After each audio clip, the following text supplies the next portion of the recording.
What if I told you that repeating a hymn written thousands of years ago could not only strengthen your aura, shape your destiny, and guide your soul across lifetime? Not metaphorically, but energetically, neurologically, and karmically. Many of us are seeking focus, peace, purpose, but oftentimes outside of ourselves. Ancient Indian wisdom, however, offered a very different solution. Instead of escaping the mind, it trained the mind. One such powerful spiritual technology lies in the Sahasranam. The word Sahasranam comes from the language Sanskrit, where Sahasra means thousand and Nam means names. But these are not just names. Each name is a key to unlock the level of consciousness. Regular and correct chanting of powerful hymns like the Lalita Sahasranam creates a change in our brainwave patterns. If you are listening to this today, it is not random. It is said that Ma Lalita chooses people herself over lifetimes of merit to get to know about her and about her sacred thousand names. So, how do you use this in daily life? What if I told you that repeating a hymn written thousands of years ago could not only strengthen your aura, shape your destiny, and guide your soul across lifetime? Not metaphorically, but energetically, neurologically, and karmically. Hi, my name is Manka. I'm a spiritual teacher, astrologer, guide, and a spiritual seeker for life. I help people with inner alignment and setting their intentions correctly. And today we will be talking about what is a Sahasranam. Across centuries, seekers have sworn by a single practice for clarity, devotion, and inner transformation. And the practice is called a Sahasranam. We live in a world with constant stimulation, overthinking minds, anxiety, and a deep spiritual disconnection. Many of us are seeking focus, peace, purpose, but oftentimes outside of ourselves. Ancient Indian wisdom, however, offered a very different solution. Instead of escaping the mind, it trained the mind. Instead of suppressing the senses, it consciously used them as tools. One such powerful spiritual technology lies in the Sahasranam. Now, what is a Sahasranam? In Hindu tradition, a Sahasranam is essentially thousand names for a deity. The word Sahasranam comes from the language Sanskrit, where Sahasra means thousand and Nam means names. Almost all major deities have their Sahasranam that we derive from our Purans and different Hindu texts. For instance, Shiv Sahasranam in the Shiv Puran, Ganesh Sahasranam in the Ganesh Puran, Durga Sahasranam in the Markandeya Puran, Lalita Sahasranam in the Brahman Puran. But these are not just names. Each name is a key to unlock the level of consciousness. A Sahasranam typically includes a salutation, praise to the deity, their attributes and energies, and a closing prayer. Together, they create a bridge between the devotee and the divine, establishing their connection. Now, why does the iconography come first? One very interesting thing about Sahasranams is that each Sahasranam begins with the invocation of the physical form of each deity.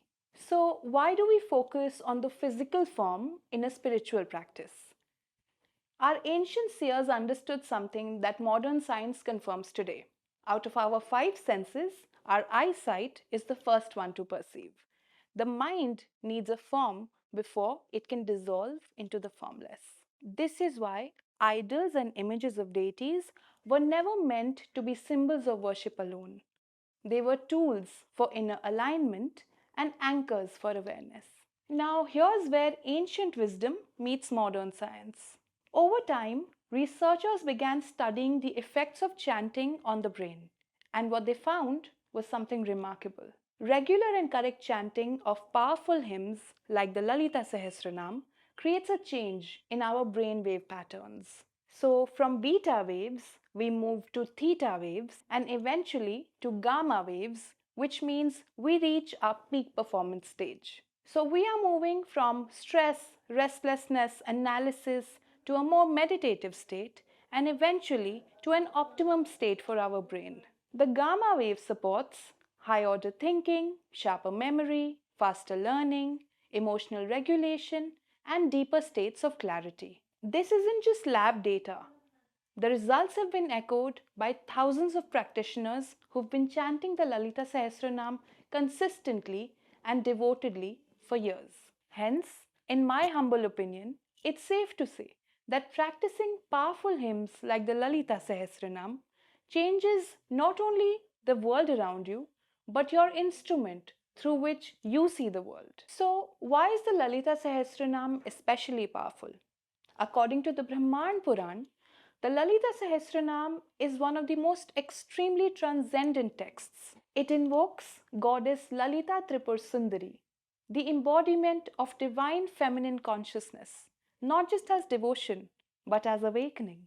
It is said that one who reads or listens to this hymn with devotion and pure intention is sheltered permanently under the protective grace of the Divine Mother and is guided safely across the vast oceans of samsara, the cycle of suffering and rebirth.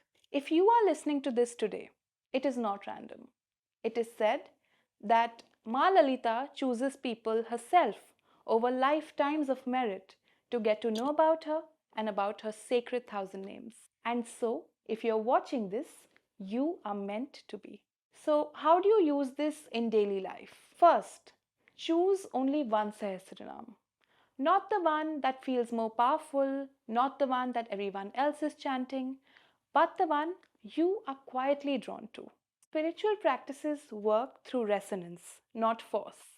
Always pick one that you're drawn to rather than doing multiple ones simultaneously. Second, align your practice with sacred timing. Energy works differently on different days. When we try to channelize that, the outcome is always better. So you may consider Fridays for Lalita Sahasranam when the divine feminine energy is at its peak, Mondays for Shiv Sahasranam for getting rid of anxiety and going through inner transformations, and Thursdays or Ekadashi for Vishnu Sahasranam for clarity, steadiness, and dharmic alignment. Third, understand that the form of practice is flexible. You may choose to chant aloud, you may choose to read, or you may choose to even listen closely and carefully. Devotion is about intention, and intention is what makes all the difference. Fourth, honor consistency over intensity.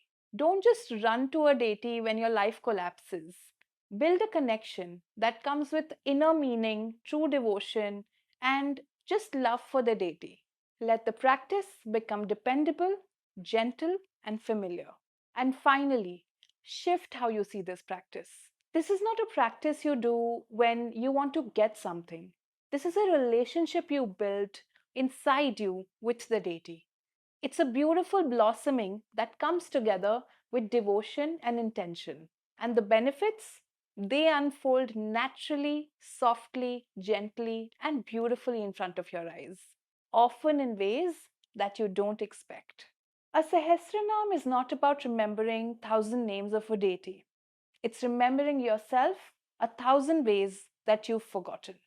When you chant the Lalita Sahasranam, you are not calling the mother from outside. You are awakening her within you.